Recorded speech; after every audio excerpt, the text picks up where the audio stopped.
Hi, this is Tom Kane, the voice of Jedi Master Yoda. And this is Inside the Force. Listen, you will. Foreseen it I have, yes. It is a period of Star Wars mania. As new movies, comic books, novels, and TV shows populate the system. Fueled by their love and passion for the galaxy far, far away, two exceptional geeks tap into hundreds of holocrons in order to bring you the knowledge and insight of all things Star Wars. Come and join them as they go inside the Force.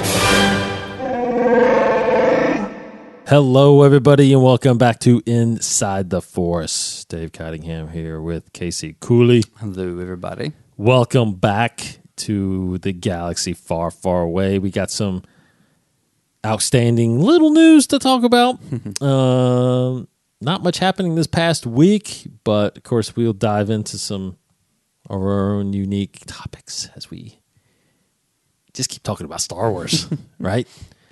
So, but I'm sure you'll kick off, Case, with kind of what we somewhat hit on last week, even though it hasn't actually been confirmed. Yeah, so Hollywood Reporter they are confirming. They have, yes. Lando is going to be in Episode 9. Billy Dee Williams is coming back to be Lando for Star Wars 9. Now, I'm looking through the article again because they don't say what their sources are. Right. They just say he's coming back. True. It's a done deal, everybody. So, and they're the same ones I think that said. I mean, yeah, they're pretty legit. Carrie Russell is going to be in it, but not. And they've had other kind of scoops in the past and all that stuff. So, you kind of just need to take their word for it, really. Well, I do think that's a little more legit than like a podcast or a media series. Yeah, just saying. So something like that. What's his name? El Maimbe, who was on the what did he used to do? He's on Twitter now. He's not affiliated with what his other media source, but he always has scoops. He's really known for his scoops that sometimes pan out, sometimes don't. But anyways, Hollywood Reporter is pretty legit. So hey, Lando's going to be in it. We all wanted it. We all thought it was going to happen. It's going to happen. I think it wasn't. It's funny to hear you say that. Like, I'm not sure if it's what everybody necessarily wanted. I think the big question is where the hell's he been? Well, I think everybody wanted him. You know what I mean? Yeah. I mean, I wanted him in Force Awakens. That's what I'm saying. Yeah. But since he didn't show up, then it's like, and then he's not in Episode 8. Where is he? Where is Lando? And we know he's alive at least from last shot. Correct. But still, there's like a 28-year gap there, 30-year gap. And there's even a gap now between 8 and 9. Yeah, right? Supposedly. We don't know how much. I mean, supposedly there's a gap. Now, yeah. So who knows what he's been doing? I mean, but he has been involved because he has come back for Rebels. Yeah, he voiced himself in Rebels. Yeah, Billy Dee has still definitely been involved. He was just seen. He was at the solo premiere, but it didn't seem. I mean, we saw him at Celebration this last time. It didn't seem like he's in full health, right? As opposed to the rumors we've been getting, where he's been in some sort of exercise workout regime. But I saw him at the solo premiere. I saw a video, a Star Wars show. I believe he was just walking around with a cane, kind of thing. So I'm not sure how much he actually uses that or not. To me, it would be kind of cool for Lando to have a cane like that in the movie. That's what Lando would have. It's interesting. Cool to figure swagger out. with a cane. But actually, the photo on Hollywood Premiere is him from the solo premiere. So down at the end of the article has him what he wore, which was awesome. Yeah, I mean, we could speculate about what exactly role he will be playing. I mean, just really quick, I just really quick want to say, like, either he's been involved just on the outskirts, been involved with the resistance and the rebellion, or not involved at all, and he's just now getting involved. I think that's the case. It's like he's one of those people. I think he would have been mentioned. It seems like everybody was at Dakar. Yeah. Like that was the resistance. I mean, that was everybody. In Last Shot, did he resign his commission like Han Solo did as a general? Yeah, he was not part of the. He was on his own. Yeah, yeah. So he left. I imagine he just went back to his old ways, Correct. like Han Solo did, pretty Or much. he just fully retired. Yeah. Because that's the question I was. He retired in Solo. How- came back out of retirement? True. That's what I'm saying. Like, yeah, just always going into retirement. are we to assume him and Han are about the same age? Yeah. I mean, yeah, Solo. He called. Because do you know how old Billy Dee Williams is right now? Yeah, I think in real life he's older, right? Yes. 80s maybe. He's 81 years old. Yeah. Right now. 4 years after older, 4 or 5 years older, I guess, than Harrison Ford. Harrison is in his late 70s. Yeah, he's like 77 I think, right now. So it makes you wonder, because Empire Strikes Back is going to be 40 in a couple of years, right? 2020, it'll be 40 years. Yeah. So 38 years ago, he's 43 when he did Empire Strikes Back, or when Empire came out. Mm-hmm. So Harrison's 76. So I don't, was Lando, but Han at the time of Empire was what? 32, 35? The character or actor? The character of Han Solo. He was like 35. Yeah. Right? 30. He was 31. I'm sorry. Yeah, 31 in New Hope. 31? Yeah. He's 21 in Solo. Okay, so 34. Yeah. So, I mean, if Lando's the same age roughly, then obviously they're the same age in Force Awakens. But if he's a little older, I don't know. He seems like he might be a little older. Yeah. Because if he seems like he's been in Solo, he's been in the game and he's retired, so he might be 5 or 6 years older, maybe 10 years older. Who knows? Yeah. So, I was just wondering if Billy Dee's age is the same as Lando's age, like right now. Yeah, probably. Yeah, I just pictured him being one of those guys in the galaxy where at the end of Last Jedi, how they sent out that signal, people got it, received it, but didn't respond to it. I'd imagine that's Billy Dee's one, or Lando's one of those people that they sent it to, or just that received it, and he's like staying out of it for now. Perhaps. I don't know.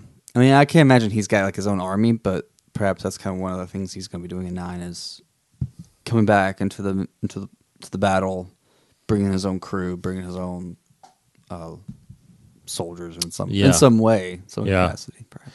But wait a minute, tell me if you remember. So when they're evacuating the car,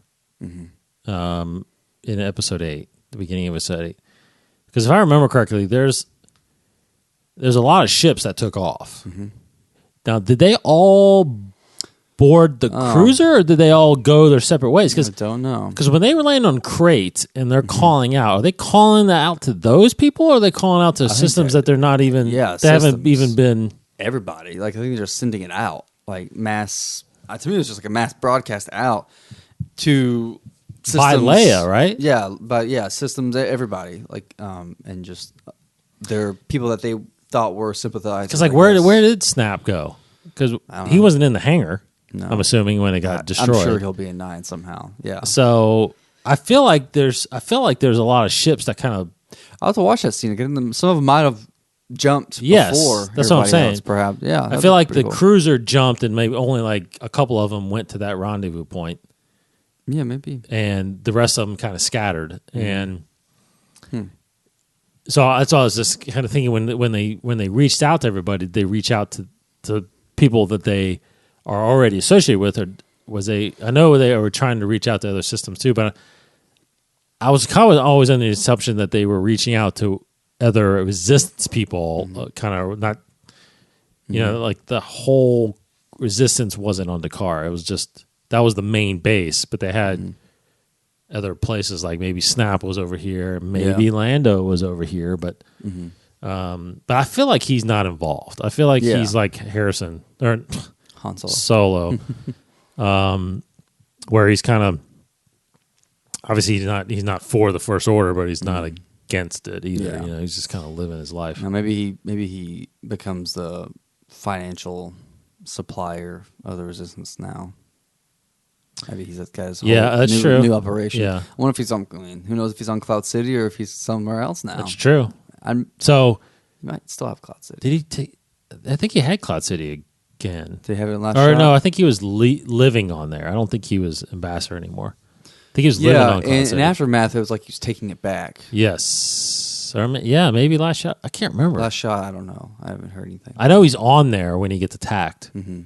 I don't know if he was like the leader of it or not again, or I can't remember. I have to look that up. Or The Baron, whatever yeah, he was. Yeah. the Baron Ambassador or something like that. Yeah. Do you think any chance L3 is back? That would be so cool. That'd be fun. That would be cool. I don't know. I mean, I imagine 'Cause she's still part of the Falcon. Well, that's what I was saying. Did I hear? Where did I hear? Or am I just making this up? That somehow The Falcon is L3 now? Well, does he ever extract her out of the I Falcon? don't know if that's ever been said. Yeah. Okay. But Maybe I think just that made was that like up. that was like a fan theory, I think, about how she could come back. How she can come back? Right. I mean, He downloads the consciousness just- out of that exactly. into another model of that. It's definitely put there Yeah. for that possibility. That would actually be really cool if they Yeah. did that. If Abrams somehow connected. Now, there's also, we don't have to dive into it now, but there's also been rumors that somehow he's going to connect all the way back to the prequels as well. yeah. And maybe that's the Obi-Wan Referential, thing. yeah. Maybe that's a Yoda. Well, Yoda's been done. Man, Hayden Christensen's got to be in it. I totally agree. I just saw today a trailer for a new movie he's in. He's been decently busy with some, smaller roles here and there, small yeah. roles or smaller movies that have Plus, limited release. he's a family man now. Yeah, exactly. But today I just saw like a trailer where he's playing. This is kind of a tangent, but it's a romantic comedy with oh my gosh, it's Julia Roberts' niece, Emma Roberts, who's my age, and Hayden Christensen's 37, and it's a romantic comedy with them two, which is funny to me, anyways, because like I always thought he was older than I thought he was in his 40s at this point, but it looks like a good movie, and it's kind of got that How to Lose a Guy in 10 Days feel, so it looks like it's a fun romantic comedy, but he's busy, so it looks like he's getting back into like Little mainstream, Italy? Little Italy, Italy. yeah, mainstream of acting. So because he did that, and I looked it up, and he was in this movie with Bruce Willis just recently that actually looks really good. I want to see. So I have a feeling that he's Death Wish, not Death no, Wish. no. First Kill. This is earlier. This came out like last year. I think. Oh. But he's done several in the last few years. So I'm wondering, like, he seems like he's getting back into the game more so than how he has been in the last 10 years. So, it's like, is he warming up to be in Star Wars? Is he already in Star Wars? And it's like he's got the bug again, so now he's trying to get bigger movies. So. I mean, he's had a movie every year. Yeah. So, but there's Since- there's one called, I think, was it The Vanishing or something like that? But Vanishing on 7th Street. yeah, so there's like smaller movies, smaller releases. Well, but here's his. nothing So since mainstream. Jumper, which was his last That's big one, kind big of. one, I Yeah. guess he did in 2009. He did New York, I Love You. I remember that one. The short film. 2010, he did 3 movies. Takers. That was his last. That flopped. Oh. That one. That had a bunch of actors in it. It flopped. Vanishing on 7th Street, and then Quantum Quest. No. And then he took off 3 years there, and in 2014 he did Outcast, That's a straight to like Red Box kind of Oh. movie with Nick Cage. and then American Heist. Yeah. 2015, 90 Minutes in Heaven. 2017, First Kill, which is that's the one Bruce you're talking Willis about. one. That looks pretty good. And then 2017, also Numb at the end, at the edge of it all, at the edge of the end, and then Little Italy. Yeah, Little Italy has a very mainstream feel where it's like he's almost coming back into the public eye. So Now, before Right. he did Star Wars, he was doing a lot of TV Yeah. in Canada. yeah, he's Canadian. That's right. His last, like he was doing a starring role in a show called Higher Ground in 2000 before he got cast as Anakin. And it said, according to this, he hasn't done television since then. The only televisions that he did was apparently I guess I knew this. Oh no, it was archived. I was about to say he has credit for Star Wars Rebels, Anakin Skywalker, but it says archive recording. Oh yeah. A World Between Worlds. They used his voice Yeah. in that, Oh, so he I'll didn't have to go back and actually. listen to that. Yeah, he actually didn't come back and do anything. But Fun fact for fellow '90s kids is he was in Goosebumps. he, where he was in Goosebumps in the 90s. I believe it was one Is of it his a TV one show? of his first things. Yes, you're was right. Goosebumps. TV show, 1997. Yeah. Zane. Crazy. But anyways, yeah, I have a feeling. No, that- I'm a huge. I'm a good fan of his. Well, I I was on that bandwagon where I didn't like him as an actor during the prequel era, but until I saw Life as a House, he did it. That was right on the time of Attack of the Clones. Yeah. He is Kevin Kline. That was an awesome movie, and he was phenomenal in it. And Glass was pretty good too. Shattered Glass. Shattered Glass. Yeah, Yeah. he was pretty good in that. So it's like that. Okay, I know he's a good actor. It's like I know he's good. It's just Yeah. yeah. But yeah, hopefully this means that he's warming up back to, he's going to be in Star Wars. That's Yeah. basically what I'm taking from this. He's a 9. And those of you that don't know, he's married to Rachel Bilson. Is he still married? I thought they actually got Yeah. divorced. No, they're still Okay. they're still married. Good for them. They gave birth to a daughter in 2014. That explains, I guess, kind of the gap, maybe, because they were getting married and doing all that. They have a daughter named Briar Rose. Oh, wait. Oh, my gosh, you're right. They separated Yeah. in 2017. September 2017. So, didn't know that. Okay, so that's why he's getting back into acting. Yeah, maybe more time. More time. But he has shown up to Celebration. He was at Celebration Orlando. I anticipate if he doesn't have a full schedule that he may be at Celebration or Chicago.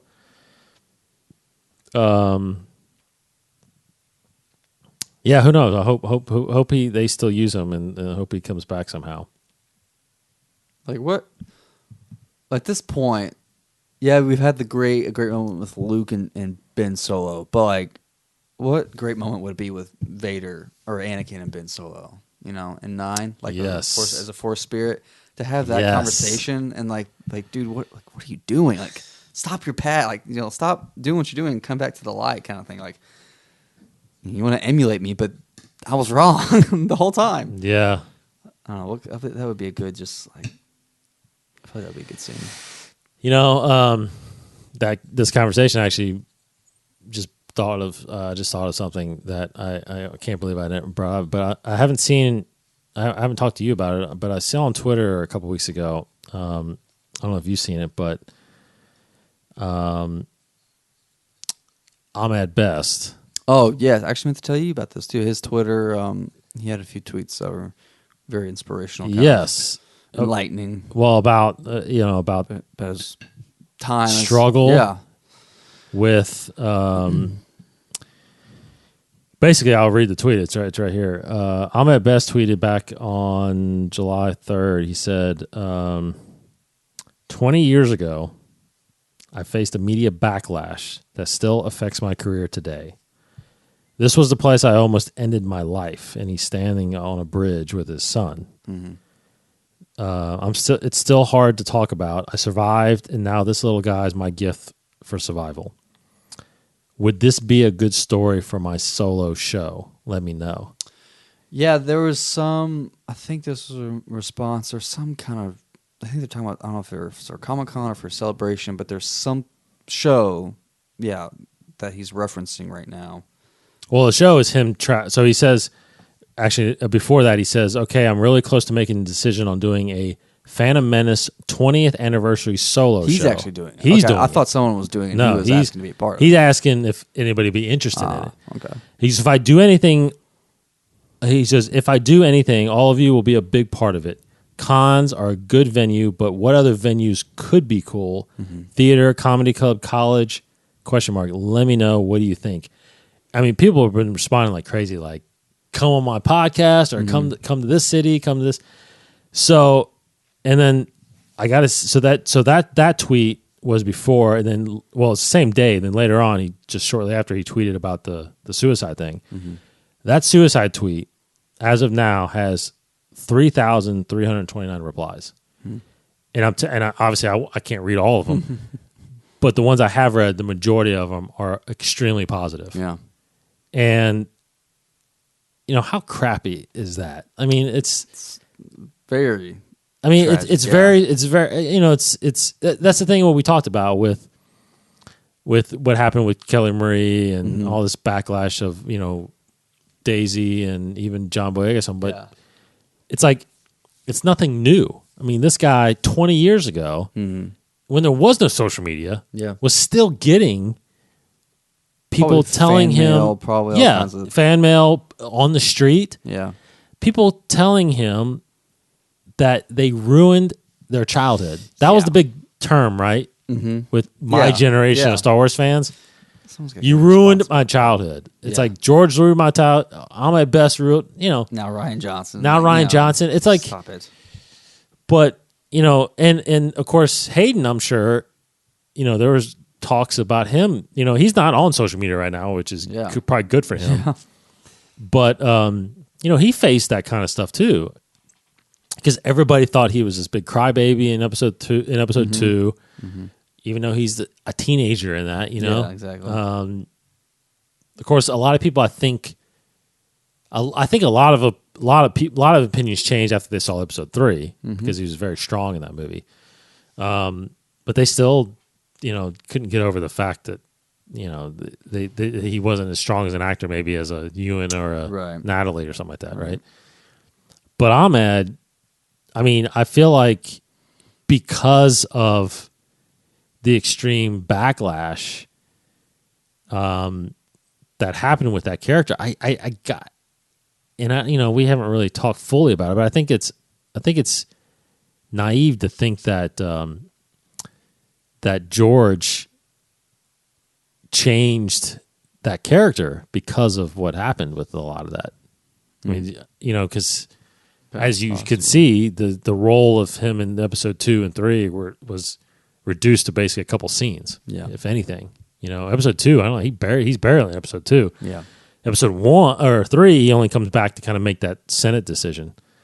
Because I feel like, at least what I've read and heard in interviews, that he was that trilogy's Chewbacca, supposedly. Like the sidekick guy that kind of lasted, but it didn't work out that way. And unfortunately, he suffered that. Because when you watch like the behind the scenes making of Phantom Menace, I mean, he at the time, he was doing the Andy Serkis. I mean, he was the Andy Serkis of that trilogy. I mean, he was, motion capturing and acting, and he was voicing. I mean, he's the voice of Jar Jar Binks. So it's like, I don't know. I just in that alone, you got to give him credit. I mean, yes, you may not like the character of Jar, but it's not his fault. Yeah. Yeah. And I know I'm preaching to people, most of us that are listening to this is like, I'm preaching to the choir. Everybody knows that you shouldn't, take out your frustration with a character on the actual person. But that's unfortunate for this guy. And I hope he does this because I feel like fans have come around. At least the ones that are going to hate are always going to hate. But as you can see, if you go to that tweet and start reading some of the replies, I mean, people really love this guy and love. There's actually people that love Jar Jar. Yeah. Oh yeah, absolutely. I think, Matt Martin, one of the Story Group guys, he's such a fan of those characters and especially the prequels, like Jar Jar, Kitster, like all those like minor characters that people bash. Like he is a huge fan of, which is great. Like even Andy Gutierrez and Anthony Carbone, I think they're also like big proponents of it too. So absolutely, there's a lot of love for him. Yes, and there's a someone else tweeted. People can hate on George Lucas's The Phantom Menace all you want. They can never take away how special this scene is between Jar Jar and Qui-Gon Jinn. It's them at the table, Anakin's table. The person that replied to that, now that was tweeted by a guy named Distal Dub. I don't know who he is or anything like that. But anyway, person that replied to that tweet Frank Oz. Oh, He yeah. says, I love that's right. Jar Jar Binks. Yeah. I know I'll get raked over the coals for saying that, but I just will never understand the harshness of people's dislike of him. I do character work. He is a great character, okay? Mm-hmm. Go ahead, shoot, give me all you got, but you'll never make me change my mind. And then, of course, I my best responded that, thanks, Frank, for you've always been kind, generous, and supportive. Love you to my good friend. There you go. I don't know. It's just it's just unfortunate that again, we did a whole episode about this, but it's just so unfortunate that a person that lands the role of a lifetime in a Star Wars movie basically gets their career ruined because of fans. Yeah, I hate that the loudest voices are the negative voices, unfortunately. But Well, all I got to say is, Ahmed, as you saw with Hayden, just go to Celebration. exactly. Because you will be loved. Oh, yeah. You'll be appreciated. Heck yeah. And I think all the years, we haven't seen him there, I don't think, right? I don't. I mean, I really don't think. I haven't seen him. Yeah, I really don't think he's been there. Yeah. Because I always kind of at least scope out the signature panels and stuff like that. And I've never. I don't think I've seen him. I mean, Jake Lloyd has been there. And I know he's gotten killed for a lot of stuff. Hayden's never been there. Harrison never been there until this last panel, his 40th panel. And they've never done, I don't think they've ever done like the autograph hall. They just been on stage, but. Yeah, I think didn't Hayden do like a photo op? He might have. This last one he did. Yeah, you're right. Brief one, maybe. But I've never seen him at best there. And again, I know he's not listening, but it's like if you would go there, you would feel the love of that character for sure. All right, a little bit of a tangent, but that's really cool. Comic-Con is this weekend. I don't think there's anything. The only thing for Lucasfilm, I believe, is the Clone Wars 10th anniversary. Correct. I think You're that's right. the only thing. You don't think we'll get I hope we're surprised. a look at Resistance or? I hope we're surprised. Well, no, okay, here's one thing. Gosh, let me find this real quick. D. Bradley Baker, did you see what he tweeted out? No. Because he's getting kind of not backlash, but he's getting some notice about a tweet he put out there about Clone Wars? About the Clone Wars celebration during Comic-Con. Because the 10th year anniversary of when Clone Wars aired, so with the movie and the show following. Oh, yeah, the movie came out in 2008. Yes, the movie came out in and 2008. I think the first season came out later that year. August. Well, yeah, August was the movie. There's Yeah. August 15th was the movie. I got the poster hanging on my wall. I think that later that So fall. yeah, I think September, October the series debuted. Where Yeah. is it? Where? Okay, so 4 days ago, D. Bradley Baker, who voices thousands, he voices the clones.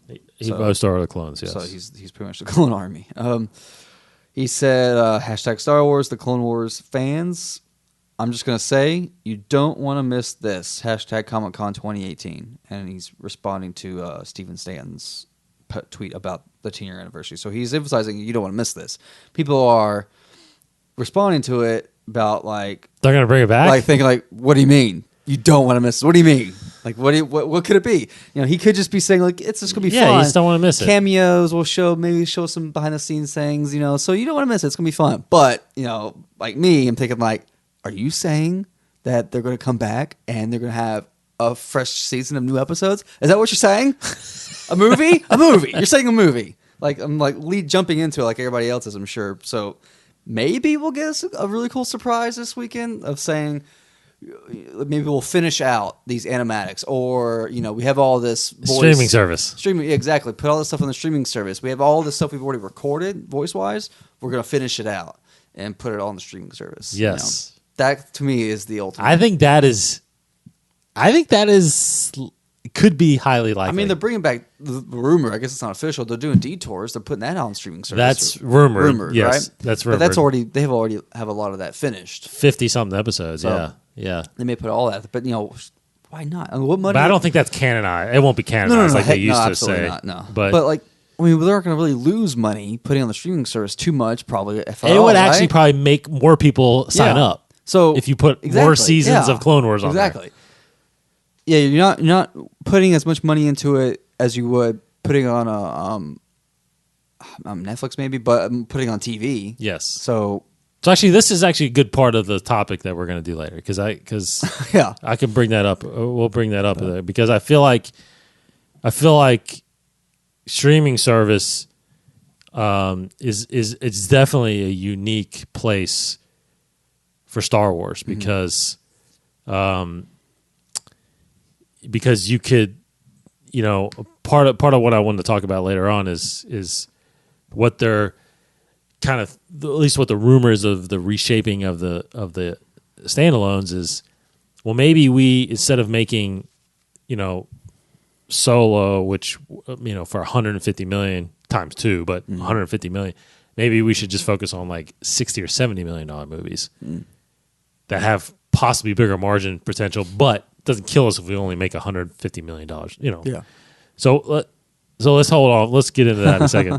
But anyway, so yes, the Clone Wars at Comic-Con. I mean, if you look online, there's a bunch of Black Series figures that are going to be released at Comic-Con. Of course, Comic-Con is known for exclusive merchandise. So is it the Thrawn book coming out then too? Right? The Thrawn book is coming out.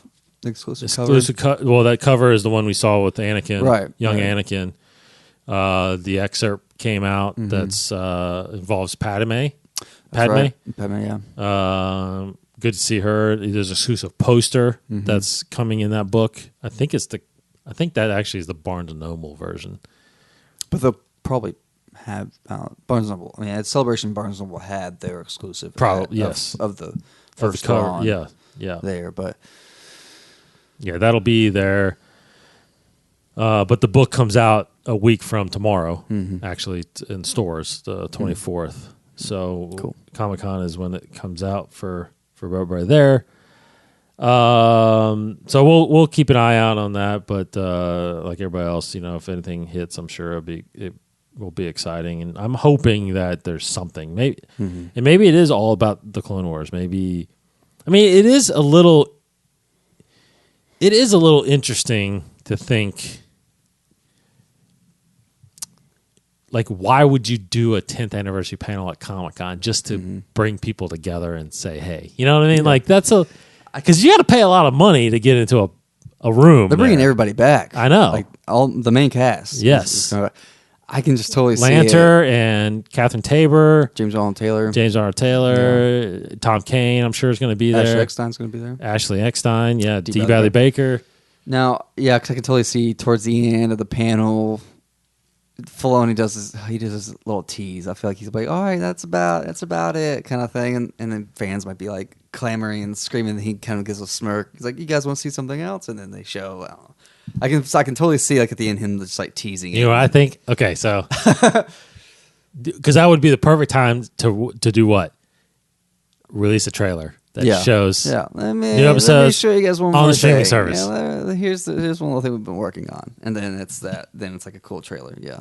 Oh, new footage, man. Yes. Gosh. That would be so freaking cool. Now, now that we're talking about it, it's like, are we going to be so disappointed now if there's nothing? I'll be a little bit. I'll be all right because this thing, I'm assuming this thing won't be like aired anywhere, right? You're not going to be able to see this. Usually stream their stuff. Well, they said that this is not going to be streamed at all. Yeah. But will somebody put a record? Will Lucasfilm do a recording and then release it online? They never do. I don't think usually for Comic-Con. If there's something released footage wise, they'll show it. So unless that's the thing, why would you go through all this trouble if the only people are going to see this thing is in that room? Actually, let me go back to that Steven Stan thing, because why would D. Bradley Baker even talk about not missing it? Not missing it, yeah. Most of us are going to miss again, everybody's going to miss it. Yeah, I'm missing it. So. Yeah, totally. How do you not miss it unless they're going to put it online somehow? Or put whatever they're going to show online. I mean, I'm telling you, something's going down. So Thursday, July 19th, 11:45 a.m. I guess that's... Wait, what day? Saturday? It's Thursday. Thursday. It's one of the first things. Wow. But 11:45, I guess that's Pacific time. Pacific time, yeah. So that's 2:45 here. Yeah. So middle of the afternoon Thursday. Twitter's gonna go crazy. It's like they're doing that The Office gif of like, this is my mood right now, of like Michael Scott going like, oh my god, okay, it's happening, like it's a fire alarm episode. It's Wait, people so are what freaking does out. Steve Stanton say? He just did a tweet just about the panel, just okay. saying like who's all going to be there. Yeah, people are freaking out in response to what D. Bradley Baker said. Like, please, Well, whatever please. it is, they've done a great job hiding it. Yeah, someone says, please, for the love of God, someone live stream this, and they're just.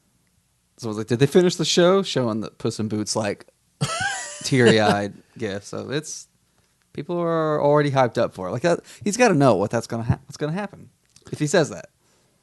So Yeah, because again, why would you not just, why wouldn't you just not just produce like some 10-year anniversary video? Yeah. And put it out to everybody if it's the 10th anniversary. Why would you do a full panel and get everybody there?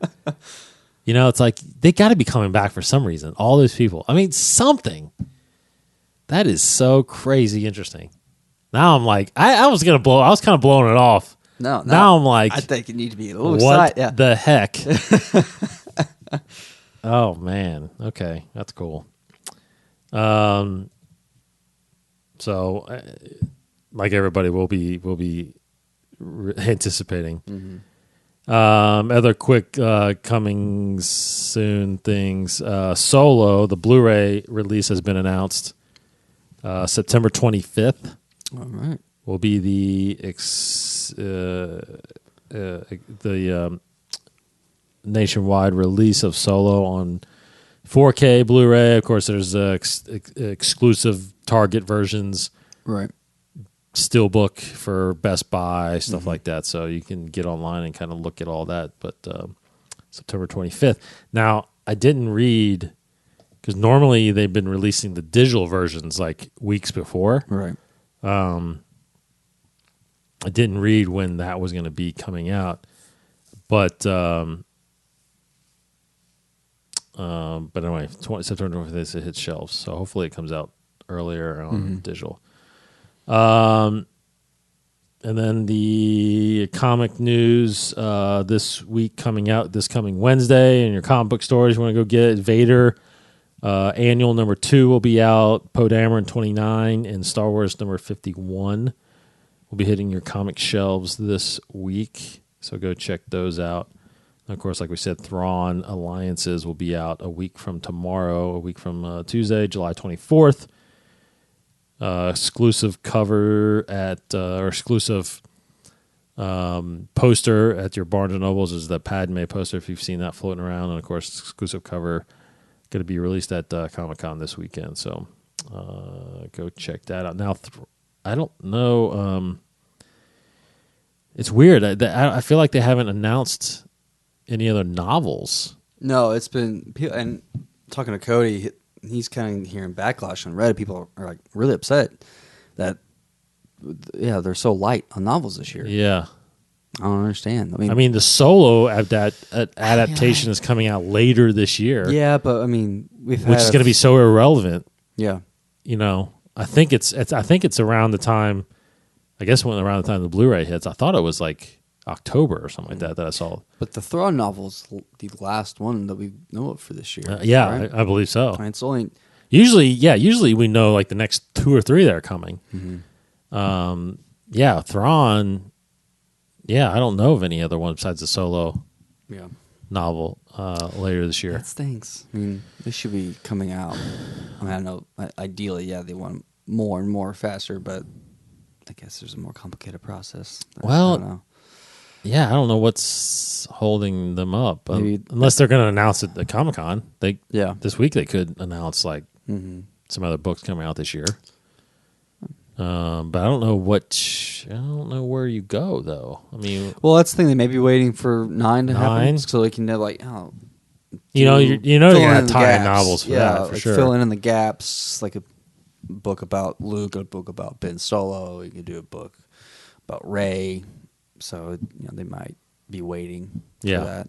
But why not do just like Ryan Johnson? Just do your own corner of the galaxy. Just have your own. Yes. Between 6 and 7, just do your own little series of books that totally new characters, new setting, new everything.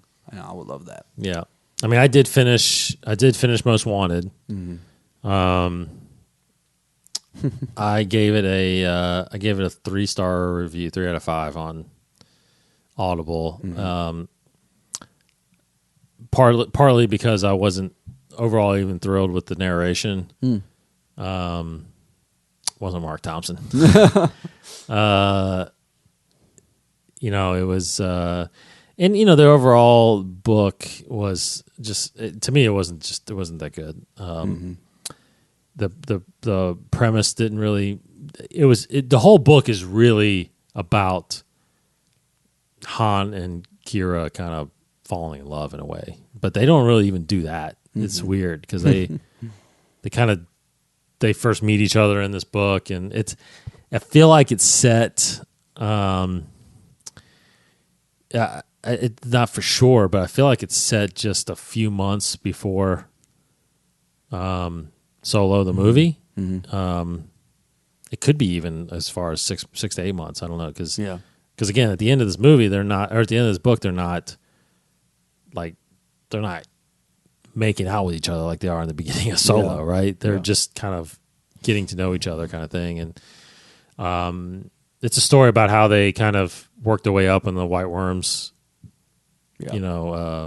hierarchy, and Lady Proxima and all that stuff. Lady Proxima, and you do get a sense. What I did like about it wasn't just all in the sewers where they're at. They actually explore Corellia a lot. They get out of the city, and they're kind of on the run. It's called Most Wanted, right? Yeah. So they're kind of on the run, and they go visit like the old shipyard. There's an old graveyard, ship graveyard. Yeah. They even briefly stop in Coronet, So it's it's good. You get a sense of what the planet's like. A little mention of his father, which is cool, and stuff like that. So, it was average. It was average. I mean, of those type of books that this was, which it falls in the family because it's a junior novel, so it falls in that family of Ahsoka, Leia, Lost Stars, Rebel Rising. Those are the kind of the young adult. I'm novels. sorry, young adult, not junior novels. Young adult. Yeah. By far, to me, those ones I just mentioned are better than this book. Like Ahsoka, I would say of those I just mentioned, Lost Stars and Leia were really good. Rebel Rising was pretty good. Ahsoka was okay. Yeah. And then this one falls kind of right below that a little bit. So those are kind of the young adult ones version, young adult, and I think even young adult, the Luke Skywalker one falls into that as well. Yeah. Which that one was not that good either. I felt like and the problem with that one, I think I mentioned it on here. The problem with that one is that it's not really clear if it's canon because it's stories. It's like the legends. So it's like I guess the stories are. They're elaborating, but they elaborate a stories. lot on like what he does and can't. It's like okay, that's So anyway, I don't know. So if you want to check it out. But if not, it's nothing in that book that really sets up the movie. I was actually seeing that it may actually butt right up to it, but that's it what I doesn't. was thinking. Oh, okay. Okay, so real quick, let's kind of get back on this Clone Wars thing because I want to talk about our little brief topic we want to talk about is because I heard on Fat Man on Batman, Kevin Smith's podcast, that they were talking about the news about the whole standalone things kind of going to the wayside, and then rethinking about how it goes, and then there was kind of that was the Collider report, and then there was a kind of report that came out like no, that's not what they're doing. They're just rethinking it. They're going to still do them. Yeah, they're just kind of rethinking how they do them. Sure. So Kevin brought up a good point. I thought when I was listening, he said, he's like, even though I liked Solo, he goes, I really just didn't think that that's what Star Wars needed. And there's obviously from fans like us and major fans, it's like we have our visions of what we want to see, but do we need to see it, right? Yeah. And I agree with him in a sense that he said, because he made good points. He said, if you were going to do a solo movie, a Han Solo movie, because for one, I feel like we got a Han Solo movie with Force Awakens, because technically that was kind of a Han Solo movie. Yeah. He goes, if you were going to do a Han Solo movie, for one, it's got to be Harrison Ford. He goes, so why wouldn't you do like? It's hard to go too far back in the past, but he was kind of like, what if you went between 6 and 7 and showed how he's kind of out of it and he's doing his own thing? I don't know. He's like, there's stories there that you could have done with him that he feels like would have connected with more fans. Yeah. Good points. Made a good point. Yeah. So, because he was like, did I need to see him winning the Falcon? Did I need to see him, setting up, going the job? But he was like, I don't know. I just didn't need to see that. And so he also hit on the fact of the likeness. Like, he goes, I feel like a lot of people couldn't connect with Alden, and they didn't see him as Solo. They see, he's now Mark Bernardin, his partner on. He kind of countered that point into saying, well, it's funny because he kind of made the point and then kind of went back on his point. But he made the point that because they brought up Indiana Jones 5, how that got delayed. I don't know if you heard that. It got delayed, right? And Kevin brought it up. He's like, well, do we even want to see more Indiana Jones? Why do we want to see more Indiana Jones? Could anybody else do it? And Mark said, you know what? There should be more Indiana Jones, and there should be other people that play Indiana Jones. Yeah. Because that makes a character timeless. Yeah. James Bond, right? Sure. Doesn't matter who plays James Bond. It's about the character now. It's kind of established. Because if he believes you can do that with Indiana Jones. Yes, absolutely. Right? Yeah. So, get like a Army Hammer or I always thought Chris Pratt would be Chris Pratt, exactly. They brought up Chris Pratt, actually. Yeah. Get somebody else to play him so that it starts becoming, Harrison's our Indiana Jones. Yeah. But somebody else, that's their Indiana Jones. Right. So, but he doesn't say that about Solo. You know what I mean? Yeah. So he's like, Solo is something that you shouldn't. So I guess there's certain characters you can do it, certain characters you shouldn't do it.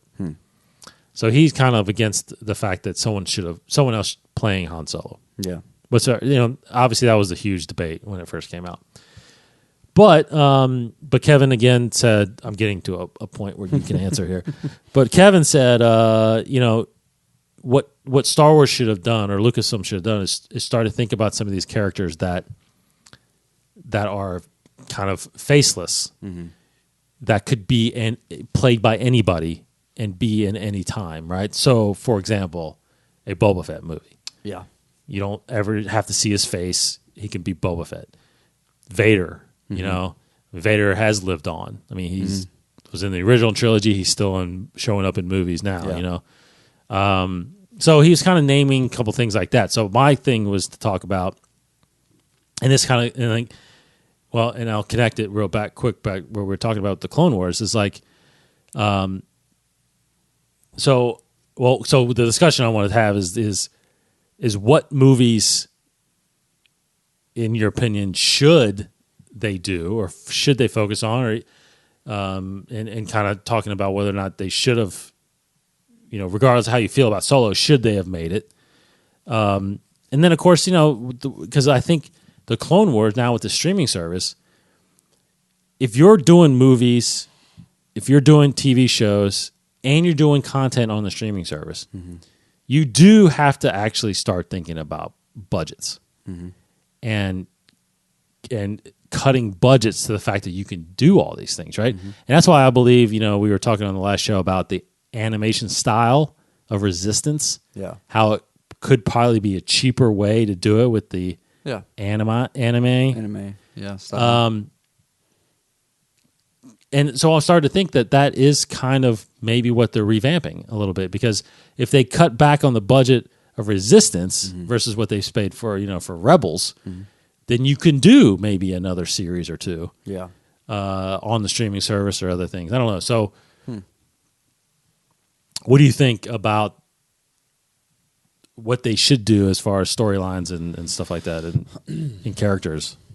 Yeah, I always thought that, and just real quick, if they did a Boba Fett movie, I mean, I feel like they have a story arc already with what Dave Filoni was going to do with Clone Wars, because we saw They do. We saw those animatics. I guess it was animatics for Yes. Celebration. You can just do that as a story, and you can use Daniel Logan probably even for that. But no, you don't need to see his face. You only if you do it a certain way.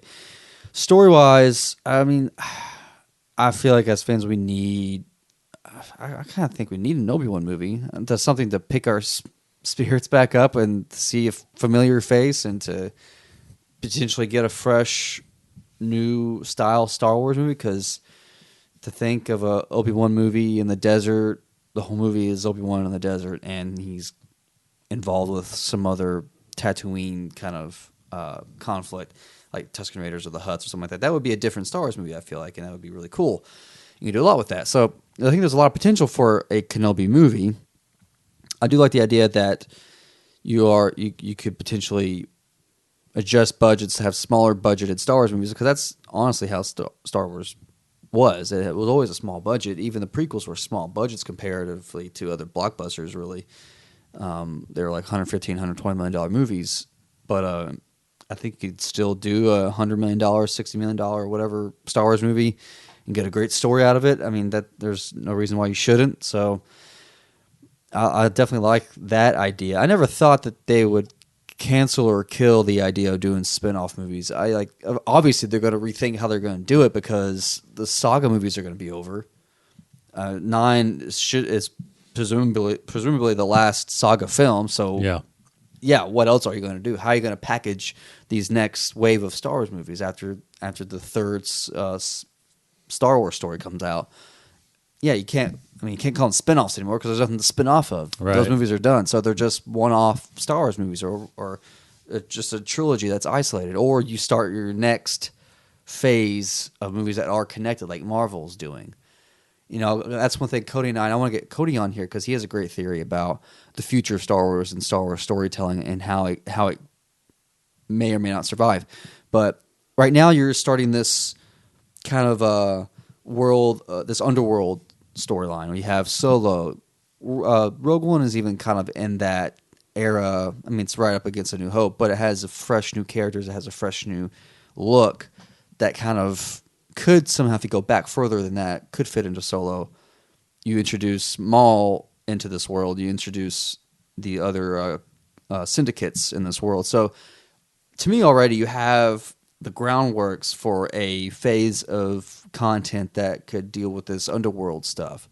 And you can intertwine characters, say you've introduced, like you can, you'll be going backwards from Rogue One, but you can introduce Cassian in this or whatever. You can introduce K2 and maybe even the Guardians in this world, Jyn Erso in this world, this underworld world. Solo, Maul, other syndicates, Kira, you can have your own little pocket series of films within that. I would really love to see an underworld series of either show or films or whatever, because I think it's there, and that would be interesting to see. It'd be something new and different.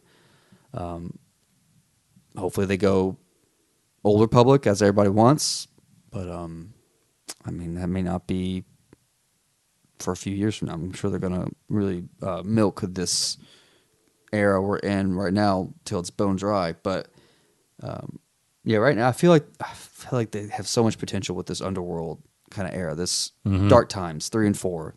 Between 3 and 4, you have such a good untapped area of storytelling that they've just barely even seen a glimpse of with Solo and Rogue One. So I feel like that's where it needs to be right now, somewhere in there.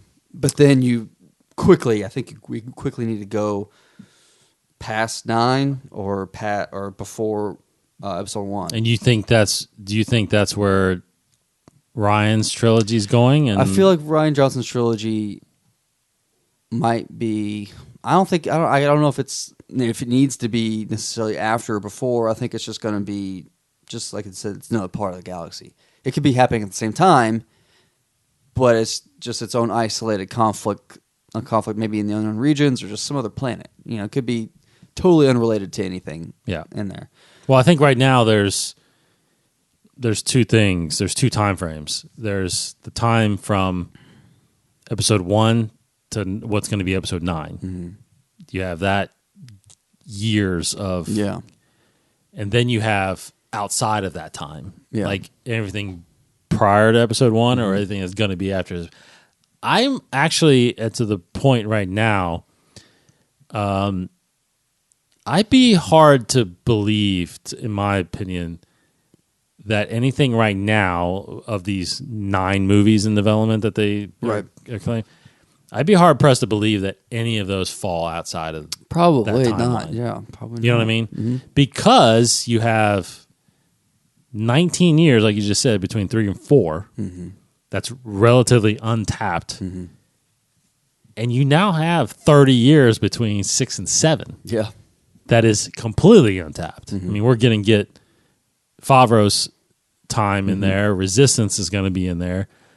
But there's still a lot of stuff going on in there, right? Mm-hmm. Of course, you have, where's Ezra?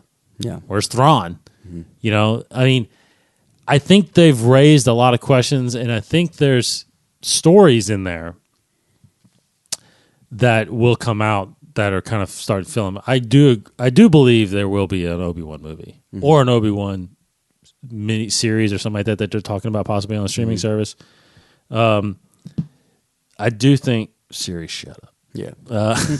I do think that that's going to happen. I do think that something of an underworld or Boba Fett will happen. Here's my thing, though, is when you talk about need, I really enjoyed Solo. Mm-hmm. But the more and more I think about it, like I didn't need a Solo movie. Mm-hmm. I really didn't need a Solo movie because I was on that fence. I think we both were for a long time of like, how can someone else play Solo? Right.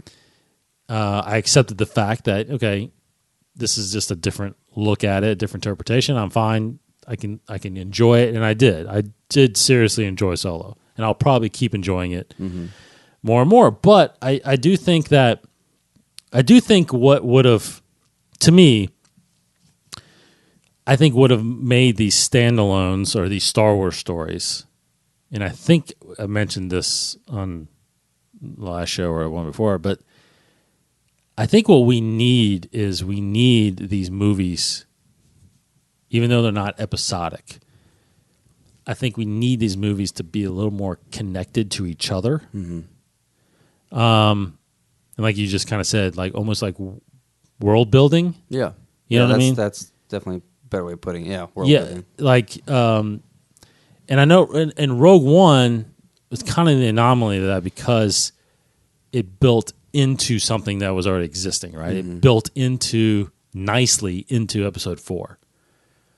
So what should you have done after that? Like what could you have built from Rogue One? Now, if the rumors, like you said, were true, or not you, I'm not saying you said it, but I know you've read it a few times on here, but like, you know, that I think, who's the guy? Diego Luna? Yeah. He had like a multi-picture deal. I think he does, and Felicity Jones, right? Definitely does. Right. Yeah. So you kind of anticipate that there was a prequel involved or a prequel planned. So you could have, in my opinion, you could have done a prequel, not necessarily about them, right? But they showed up in it, right? I mean, that's how you kind of connect them.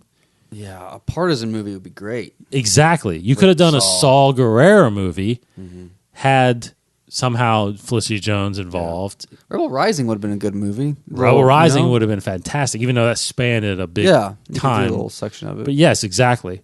So that's what, and so you're right. So in my opinion, you needed to build on Rogue One. Now, it doesn't have to be a sequel, like, you know, like you couldn't go anywhere because everybody died.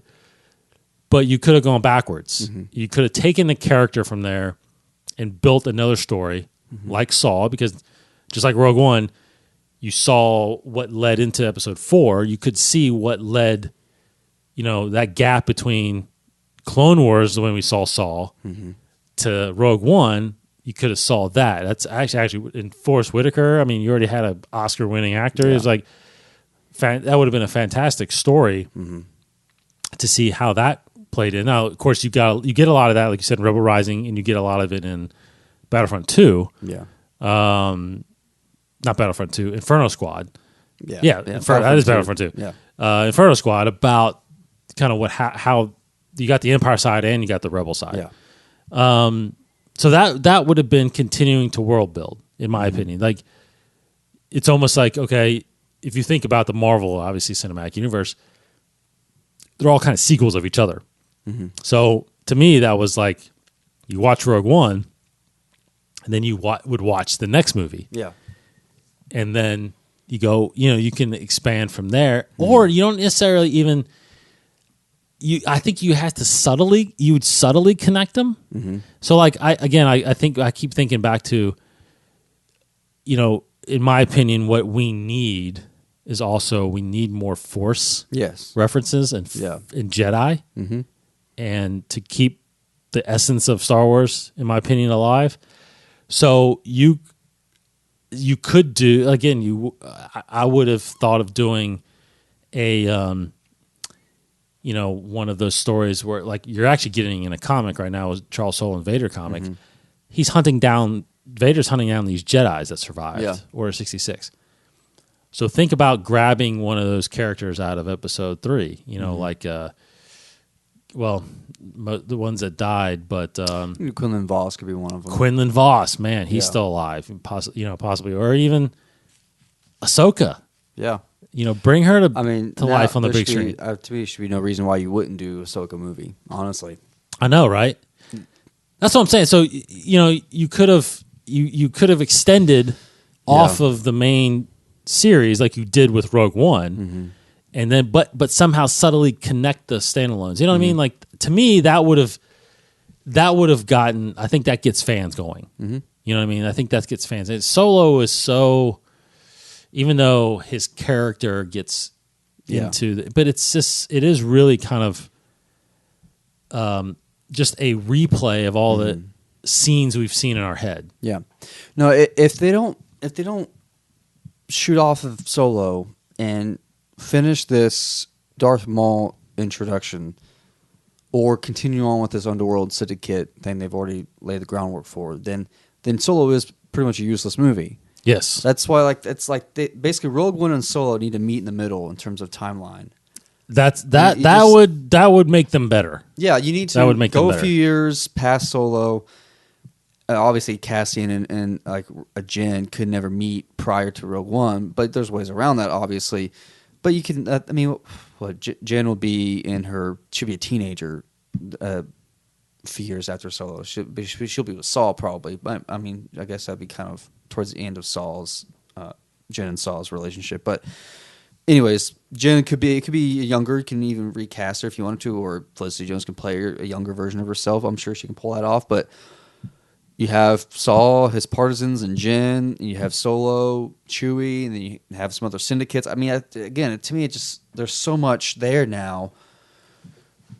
Now that Maul's in the mix, it feels bigger, and you have these existence of other syndicates out there, and you have the Hutts and all this stuff that's already set up. So I feel like there's so much potential to intertwine these characters and these stories. And I think that, again, I don't know if I guess that's needed right now to kind of help, like you said, world build, even bring in a new demographic, because some people saw Solo and they loved the scene where it was like a battle. He was on Mimbam. Yes. That fight. People love that, and that's like some of their favorite parts. So I think they want more of that and want more Rogue One, but take it the next step. So you have, I think, those fans. I think you need your series of films or content shows, whatever, that's kind of help scratch that itch a little bit. Yes. Whether or not they're all movies, probably not. I think you can do your streaming movies. Movies strictly on the streaming service and TV shows strictly on the streaming service. So it doesn't really, because I do feel like if you're making the big movies on the big screens for everybody to see, like you said, you do need to have more of a Force groundwork. The Underworld, I don't think we need to stop introducing Jedi into these little stories here and there, because it makes it harder to like Kanan was fine. They're able to work around this so much fun. Okay. But that's what made it great. Exactly. Yes, I agree with that. And Ezra, all that stuff, that's there. But I think you're going to be pushing it if you keep introducing, there was this other Jedi that helped with this underworld group, but we don't talk about them ever. You're starting to push and bend the rules a little bit with. You're taking the Jedi out of their element at that point, truly. So, the Guardians, maybe the Guardians will work if you bring in do more stuff with the Guardian of the Wills during 3 or 4. That might be okay. I don't know. But, so I guess you have your series of content that is strictly this underworld type, but you have your movies on the big screen that are still pushing the Jedi and Sith and Force and just having their, whether you do backstory for Old Republic or you go forward, whatever happens with Episode 9. So Rian Johnson's, maybe Rian Johnson is post 9 and he's picking up Broom Boy kind of stuff where it's like this new generation of Force users. It's possible. Who knows? I hope. But you're right. I think the one thing you could have easily done in Solo is when at the end when the what do they call them, the riders, the Cloud Riders, Cloud Riders, Cloud Rider gang, whatever it was. Yeah, when they were removing their helmets, and right away when you saw what you thought was 2 tubes, yeah, which is not, according to the guide, it is not the same character. Yeah. But why not? Sure. Make him the same character. Mm-hmm. I mean, you said Warwick Davis, who's Wessel. I can't remember. Yeah. But you're saying that's the same character as Episode 1. Yeah. Fantastic. I love it. That does do the connection. But that's 20 years ago. Yeah. Rogue One is so recent. Yeah. Why not make that guy, and why not mention Saul Guerrero? Mm-hmm. Then you're right away tied to that movie. I know, absolutely. Just that little connection is world building. Yeah, because it's not as broad as just mentioning the rebellion. I mean, everybody knows the rebellion happens, and what happens, how they win. Mm-hmm. That's such a broad connection, right? But if you get down to certain characters like Saul, 2 tubes, it's like then you're connecting the previous movie we saw 2 years ago. Yeah.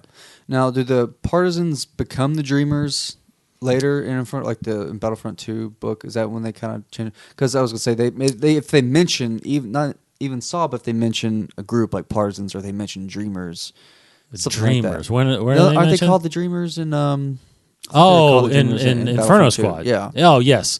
So they after Saul is killed. Yes, I can't remember the guy that takes over. I cannot remember at all. But anyways, if they mention groups like that, they do. They do Rebellion. Carry on the spirit of Saul, and I guess you're right. They call it, but I think they still kind of refer to them as Rebel Rising. Partisans, I can't remember what they were called, but anyways, mentioning they're the partisans in Rebel Rising. Yeah, they're the because that was before. Yeah, before all that stuff. Before all that happened.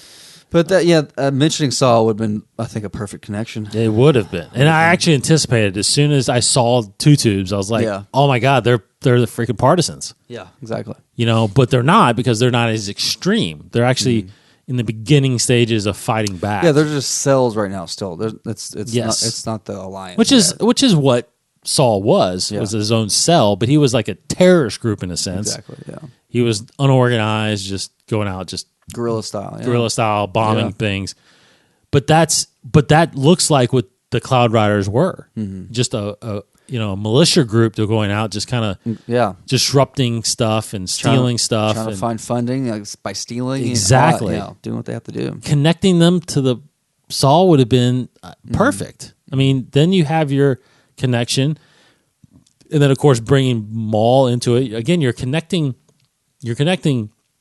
Maul and you're connecting Wessel to a movie 20 years ago. And I think a lot of people didn't make the connection right away. Of course, a lot of people were confused, how is Maul alive? And then, of course, they see Warwick Davis and they're like, okay, it's Warwick Davis. It's like, so it's like, I don't think, because I didn't connect it at first. If I didn't read that or read in the guide, it tells me that it's the same character. Great. But you don't know that in there, right? So, and so you're right. I think that would have been as little of connection that was. I really feel like that would have had an impact on people, and I just think that I just think they need to. I think they need to focus on a little more connection, and scale back the scope of these things in order to get right to the story that will save their budget. And in my opinion, because I think margins are the big thing here. Yeah. Even though, jeez, and I feel like I don't know if I said this on the show before, but offline I've been talking about it with Cody and everybody, but Lucasfilm needs to announce, like Marvel needs to announce their next phase, a series, slate of I agree. movies, and just tell us what you're doing. Like we know Rian Johnson has his stuff, the Game of Thrones guys has their stuff, but say what are they doing? I agree. And if you know what the next Star Wars story is, go ahead. Why are you waiting for? Go ahead and say it. Tell us who's directing it, James Mangold, whoever it is, who's writing it. Tell us the creative team, so that we can put our minds at ease and bring some hope. I agree. Back into these films, because unfortunately the Star Wars fatigue is becoming a real thing. Not for me. I'm fine. But, yeah, no, I agree. I totally agree with that. We need that next move. We just gotta know what that is. Yeah. Well, maybe Comic-Con is. I don't know. Maybe that, or they're gonna wait till Celebration. Yeah. I don't know. Yeah. But 9 starts filming here in a few weeks. Yeah. JJ will release probably something by the end of the year with that. Yeah. So, but that's part of being a fan and doing this stuff is like, we got to have things to talk about. And if they're not telling us anything, we don't have really anything to talk about but speculation, so we can sit here and speculate on what they need to do. But until we have that slate of films, to really kind of dissect, okay, what's going to be in this Obi-Wan movie they announced? What's going to be in this Boba Fett movie they announced? We're just kind of flying by. Okay, well, that's I'm sure we'll dive more into that as we do get a timeline of things to come. All right, so thanks for listening, everybody. Comic-Con again this week. Big thing is the Clone Wars panel. We'll see what happens on Thursday afternoon. Hope everybody has a good week, and hit us up on Facebook, Twitter, Instagram at Inside the Force. He's Kryptonian1138 on Twitter. I'm DCottingham21 on Twitter. Thanks for checking us out. Go to InsideTheForce.com if you want to listen to all of our shows. Take care, everybody. For Casey Cooley. Never give up hope, no matter how dark it seems. That is one of the Clone Wars mottos. Nice. In front of one of their episodes. I believe it's season 5, episode 20, The Wrong Jedi. Never give up hope, no matter how dark it seems. Very fitting. That was the last. Wasn't that the last episode? Was it 20? That season? I think The Wrong Jedi was technically the last episode. Because that was Ahsoka. One of the Jedi proverbs that they did before each Clone Wars episode. Yeah, it's a good one. It was fitting. good. I don't know. I need to do more Clone Wars stuff in this show. Yes, I've been actually going back and watching. Season 5, episode 20 was the last episode. Oh, okay, there you go. Before the Lost Missions, like 22 or something. No, because that was kind of the strike time that was going on. Oh, right, yeah. It was 20 episodes. So cool. All right, thanks everybody. Take care, everybody. Have a great week. We will be back next week. For Casey, goodbye, everybody. I'm Dave. May the Force be with you. Thank you for listening to Inside the Force, a Star Wars podcast hosted by David Cottingham and Casey Cooley.